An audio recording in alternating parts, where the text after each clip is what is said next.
जय माता दी। मेरे सभी प्यारे दोस्तों, मैं लक्ष्मी शर्मा बड़ों को चरण स्पर्श, छोटों को प्यार और बराबर वालों को दिल से नमस्कार करती हूँ।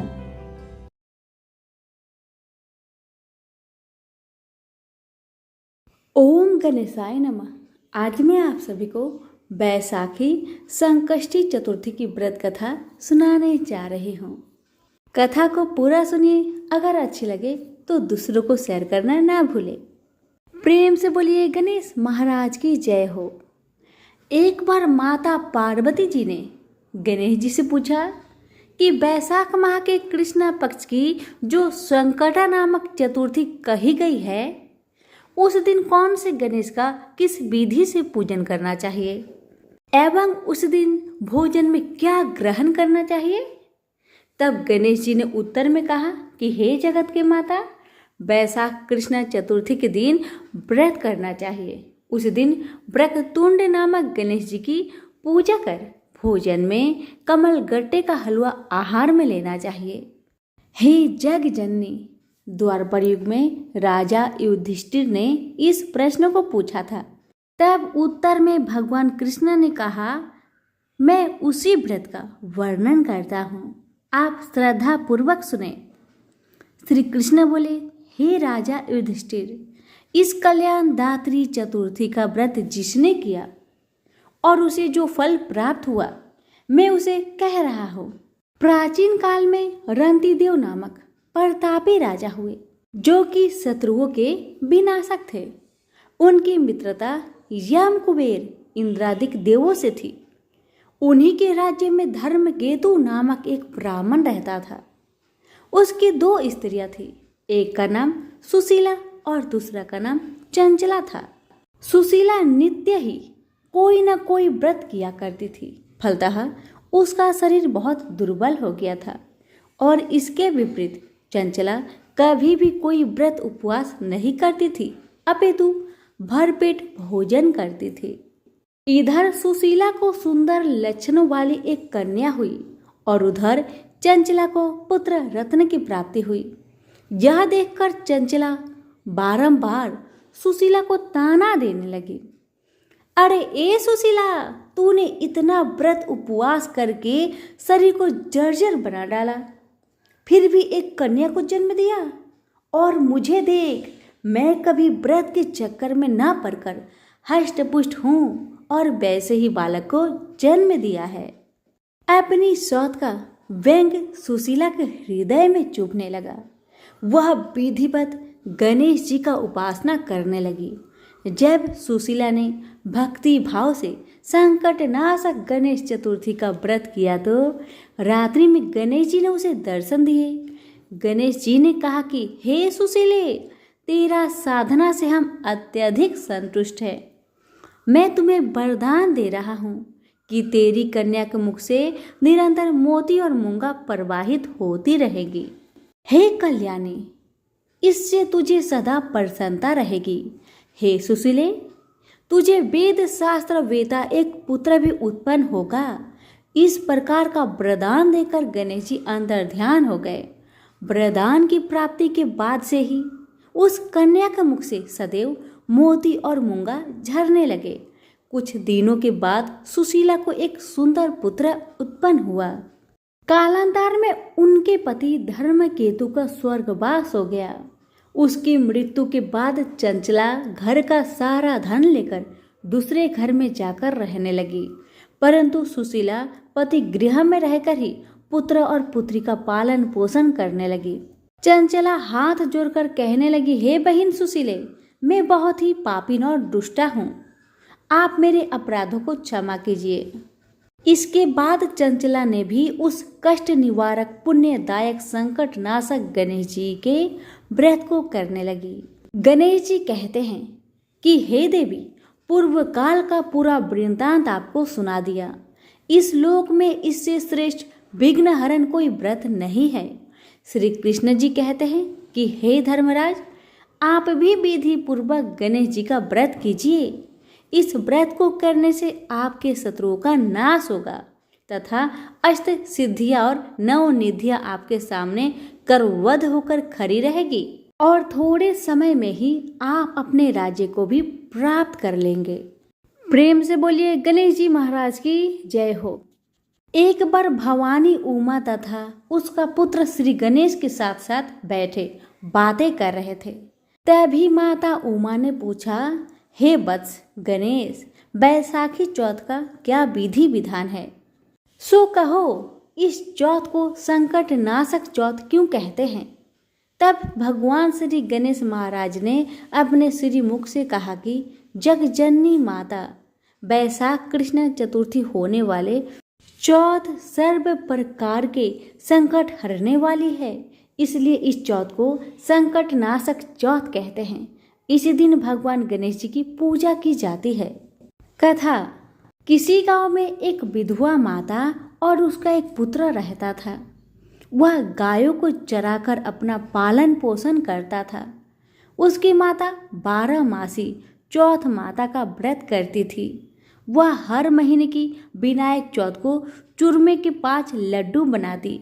उनमें से एक चौथ माता का, एक गणेश जी का, एक गाय माता का निकालकर दान करती, एक बेटे को खिलाती और एक स्वयं खाती। जब बैसाख महीने की चौथ थी, बेटा पड़ोसन के घर गया। वहाँ चूरमा देखकर पूछने लगा कि दीदी आप क्या कर रही हो?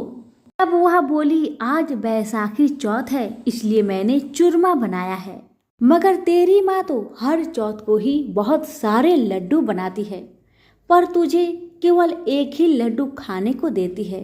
ठंडी बासी रोटी की खाने को देती है।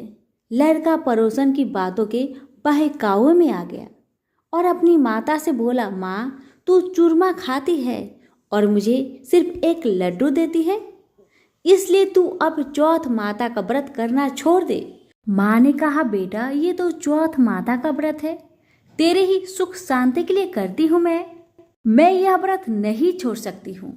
यह सुनकर बेटा नाराज होकर विदेश जाने लगा।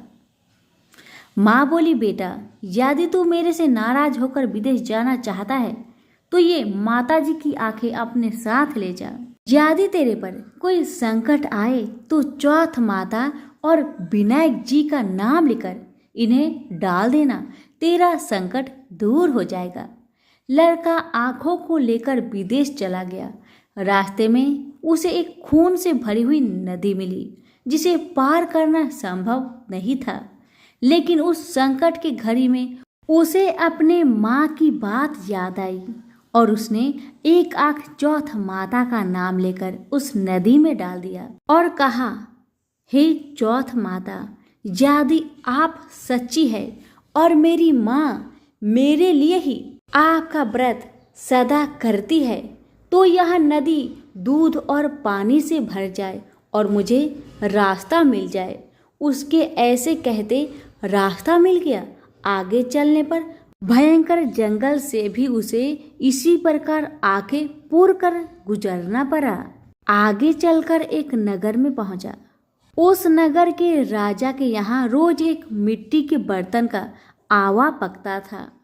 वहाँ आवा तब पकता था जब उसमें एक आदमी की बलि दी जाती थी, यानी एक आदमी को बर्तनों के साथ चुन दिया जाता था।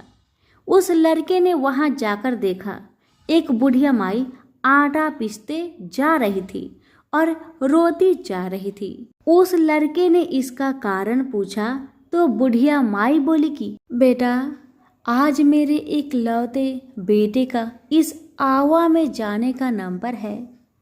तब वह लड़का बोला, हे बुढ़िया माई, तू मुझे जल्दी से खाना खिला दे, तेरे पुत्र की जगह में मैं जाऊंगा।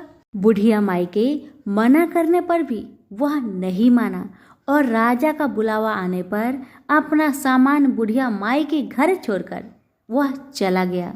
साथ में चौथ माता के आंखें वह एक लोटा जल उस आवा में अपने साथ रख लिया और चौथ माता का नाम लेकर बैठ गया। दूसरे दिन आवा पककर तैयार हो गया। लोगों को बहुत आश्चर्य हुआ। प्रजा ने जाकर राजा से यह बात कही। तब राजा स्वयं देखने आए। आवा से बर्तन निकाले जाने लगे तो अंदर से आवाज आई, धीरे धीरे बर्तन उतारो, अंदर मैं हूँ। तभी राजा ने आवाज सुनकर कहा कि तू अंदर कौन है, कोई भूत प्रेत या कोई देव हो? तब वह लड़का बोला, कल जिस लड़के को तुमने आवा में चुना था मैं वही लड़का हूँ। लड़का बाहर आया। बाहर आने पर बुढ़िया माई व राजा के पूछने पर उसने कहा कि यह सब चमत्कार तो मेरी चौथ माता वह विनायक जी के व्रत का है। मेरी माँ मेरी सलामती के लिए व्रत करती है। उन्हीं के प्रताप से आज मेरा यह भयानक संकट दूर हुआ है। राजा को विश्वास नहीं हुआ। तब राजा ने 2 घोड़े मंगवाए, एक पर स्वयं बैठा और दूसरे पर लड़के को बैठाकर उसके हाथ पैरों में जंजीर बांधी और कहा, यदि तेरी चौथ माता सच्ची है तो यह जंजीर मेरे हाथ पैरों में आ जाए। लड़के ने चौथ माता का आंख पुकार कर कहा, गणेश जी महाराज आप ही मेरी रक्षा करना। इतना कहते ही भगवान की कृपा से वह जंजीर खुलकर राजा के हाथ में जा गिरी। राजा रानी व प्रजा ने चौथ माता का चमत्कार अपनी आंखों से देखा। उसी दिन से वे सभी चौथ माता व विनायक जी के परम भक्त हो गए। राजा ने अपनी राजकुमारी का विवाह उस लड़के के साथ कर दिया और बहुत सारा धन वैभव देकर उसको विदा किया। अब वह दोनों वर वधू अपने गांव पहुंचे तो लोगों ने जाकर बूढ़ी माई को बताया कि तेरा बेटा बहू को साथ लेकर आ रहा है। वह बोली, अरे नहीं, मेरे भाग्य में बहू बेटे का सुख कहाँ है। वह ऐसा कह ही रही थी कि दोनों जने उसके पैरों में गिर गए और बेटा अपने माँ से माफी मांगने लगा और कहने लगा कि यह सब चौथ माता का ही कृपा है कि आज मैं तेरे सामने खड़ा हूँ। उसके बाद उसने सारी नगर में ढिंढोरा पिटवा दिया कि सारी सुहागी ने बेटे की माँ हो सके तो लड़कियां भी चौथ माता का व्रत करे और हो सके तो पूरी 12 महीने की चौथ करे, नहीं तो 4 बड़ी चौथ करे, नहीं तो 2 अवश्य करे। हे चौथ माता, जैसे आपने बूढ़ी माई और उसके बेटे को दिया वैसे सभी कहानी कहने और सुनने वाले को देना। प्रेम से बोलिए विनायक जी की जय हो, चौथ माता की जय हो। कहानी अच्छी लगे तो लाइक शेयर करना ना भूले। धन्यवाद।